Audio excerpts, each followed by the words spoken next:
दोस्तों welcome to my channel. पृथ्वी की गतियाँ है, ये चैप्टर नंबर 3 है और ये है ज्योग्राफी का, जिसमें हम करेंगे ज्योग्राफी को। और ज्योग्राफी के 2 चैप्टर हो चुके हैं, अगर आपने नहीं देखे तो जाइए देखिए। इसमें टोटल 6 चैप्टर हैं, 6 चैप्टर हैं, सब कंप्लीट करेंगे। हिस्ट्री का हो चुका है कंप्लीट, अगर आपने नहीं देखा जाइए, प्ले लिस्ट बनी हुई है, देख लीजिए। 6 से लेकर 12 तक एनसीईआरटी कराई जाएगी, क्योंकि जो आप यूपीएससी का पैटर्न देख रहे हो दिन ब दिन चेंज होता जा रहा है, तो एनसीईआरटी पढ़ना बहुत ही इंपॉर्टेंट हो गया है। तो चलिए स्टार्ट करते हैं।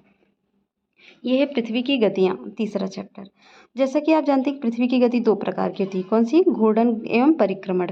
तो घूर्णन गति होती है और परिक्रमण गति होती है। पृथ्वी का अपने अक्ष पर घूमना घूर्णन कहलाता है। पृथ्वी के चारों ओर एक स्थिर कक्ष में पृथ्वी की गति को परिक्रमण कहते हैं। पृथ्वी का अक्ष एक काल्पनिक रेखा है जो इसके कक्षीय सतह से 66.5 डिग्री का कोण बनाता है। वह समतल जो कक्ष के द्वारा बनाया जाता है उसे कक्षीय समतल कहते हैं। पृथ्वी सूर्य के प्रकाश से प्राप्ति करती है और पृथ्वी का आकार गोले के समान होता है, इसलिए एक समय में सिर्फ इसके आधे भाग पर ही सूर्य की रोशनी प्राप्त होती है। सूर्य की ओर वाले भाग में दिन होता है, जबकि दूसरे भाग में क्या होगी? अंधेरा होगा, रात होगी। तो ग्लोब पर वृत्त जो दिन तथा रात को विभाजित करते हैं उसे प्रदीप्ति वृत्त कहते हैं। वृत्त के अक्ष के साथ नहीं मिलता है, जैसे कि आप चित्र में देख सकते हैं। तो यहाँ पर चित्र दिया गया है, एक तरफ अंधेरा है, एक तरफ प्रकाश पड़ रहा है। यहाँ पर दूसरे फिगर में देखिए आप, प्रदीप्ति है, जिधर सूर्य की रोशनी नहीं पड़ रहा है उसको प्रदीप्ति बोलते हैं, जिधर पड़ रहा है उधर देख ही रहे हो आप। तो अगला क्या है? तो आप बताएंगे कि प्राचीन समय में खगोल शास्त्री आर्यभट्ट ने बताया था कि पृथ्वी गोल है और अपने अक्ष पर घूर्णन करती है। तो अगर पृथ्वी घूर्णन नहीं करे तो क्या होगा? सूर्य के तरफ आने वाले पृथ्वी के भाग में हमेशा दिन ही होगा, जिसके कारण उस भाग में गर्मी लगातार पड़ेगी और दूसरे भाग में हमेशा अंधेरा रहेगा एवं एक समय ठंड पड़ेगी तथा इस अवस्था में जीवन असंभव हो जाएगा।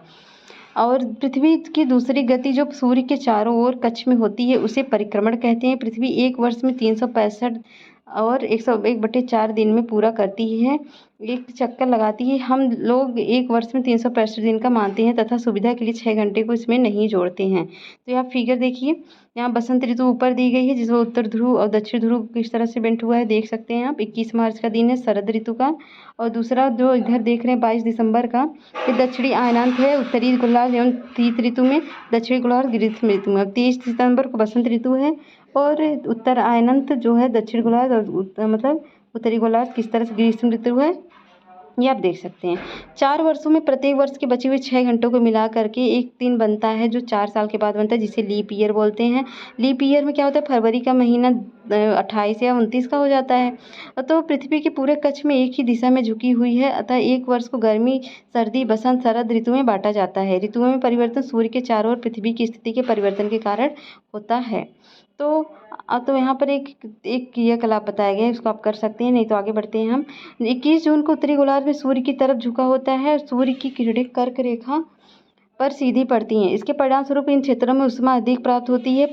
ध्रुवों के पास वाले क्षेत्र में कम ऊष्मा प्राप्त होती है, क्योंकि वहाँ सूर्य की किरणें तिरछी पड़ती हैं। उत्तर ध्रुव सूर्य की तरफ झुके होते हैं तथा उत्तर ध्रुव के देखा के बाद वाले भागों पर लगभग 6 महीने तक लगातार दिन रहता है। चूँकि उत्तरी गोलार्ध के बहुत बड़े भाग में सूर्य की रोशनी प्राप्त होती है, इसलिए विषुवत वृत्त के उत्तरी भाग में गर्मी का मौसम होता है। 21 जून को इन क्षेत्रों में सबसे लंबा दिन तथा सबसे छोटी रात होती है। पृथ्वी की इस अवस्था को उत्तर अयनांत कहते हैं। 22 दिसंबर को दक्षिण ध्रुव के सूर्य की ओर झुके होने के कारण मकर रेखा पर सूर्य की किरणें सीधी पड़ती हैं। चूँकि सूर्य की किरणें मकर रेखा पर लंबवत पड़ती हैं, इसलिए दक्षिणी गोलार्ध के बहुत बड़े भाग में प्रकाश प्राप्त होता है, इसलिए दक्षिणी गोलार्ध में लंबे दिन होते हैं और छोटी रातें होती हैं। तो आगे देखते हैं। 21 मार्च 23 सितंबर को सूर्य की किरणें वृत्त पर सीधी पड़ती हैं। इस अवस्था में कोई भी ध्रुव सूर्य की ओर नहीं झुका होता है, इसलिए पूरी पृथ्वी पर दिन रात बराबर होते हैं। और 23 सितंबर को उत्तरी गोलार्ध में शरद ऋतु होती है, जबकि दक्षिणी गोलार्ध में बसंत ऋतु होती है। तो आप कौन से गोलार्ध में हैं? हमारा भारत कौन से गोलार्ध में है? तो हमारा भारत है कौन से गोलार्ध में? उत्तरी गोलार्ध में है। उत्तरी नहीं, दक्षिणी गोलार्ध में है या उत्तरी गोलार्ध में है? तो हमारा भारत जो है वो दक्षिणी गोलार्ध में। दक्षिणी गोलार्ध में क्या होगा? दक्षिणी गोलार्ध में बसंत ऋतु होती है 21 मार्च को, और इसके विपरीत जब उत्तरी गोलार्ध में बसंत ऋतु तथा दक्षिणी गोलार्ध में शरद ऋतु होती है। इस प्रकार स्पष्ट है कि पृथ्वी के घूर्णन तथा परिक्रमण के कारण दिन व रात में ऋतुओं का परिवर्तन होता है। तो इसमें यही है, ऋतु परिवर्तन कैसे होता है, बसंत ऋतु और ग्रीष्म ऋतु के बारे में बताया गया। तो अब क्वेश्चन आप बताएंगे, पृथ्वी के अक्ष पर का झुकाव कोण क्या है, और घूर्णन का एक परिक्रमण को परिभाषित करना है आपको। लीप वर्ष क्या होता है, और उत्तर एवं दक्षिण अयनांतों में क्या अंतर है, विषुव क्या है, दक्षिण गोलार्धों में उत्तरी गोलार्ध की अपेक्षा उत्तर एवं दक्षिण का अयनांत अलग अलग समय पर क्या होता है, क्यों होता है, क्यों होता है। तो ध्रुवों पर लगभग 6 महीने तथा 6 महीने रात क्यों होती है। तो यहाँ पर क्वेश्चन, पृथ्वी की सूर्य के चारों ओर गति को क्या कहते हैं। तो पृथ्वी के चारों तरफ की गति को क्या कहते हैं, परिक्रमण।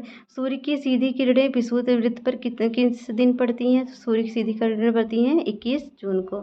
और गर्मी में क्रिसमस का पर्व कहाँ मनाया जाता है, तो ऑस्ट्रेलिया मनाया जाता है। ऋतुओं में परिवर्तन पृथ्वी की किस गति के कारण होती है, तो वह होती है ऋतुओं में परिक्रमण के कारण। तो एक लीप वर्ष में दिनों की संख्या कितनी होती है आपको बताना है। और पृथ्वी की प्रतिदिन की गति को क्या कहते हैं, पृथ्वी सूर्य के चारों ओर कितना कक्षा में घूमती है, और 21 जून को सूर्य की किरणें कहाँ पड़ती हैं, और कौन सी ऋतु में दिन छोटे होते हैं। तो ठीक है, मिलते हैं नेक्स्ट वीडियो, तब तक के लिए बाय बाय।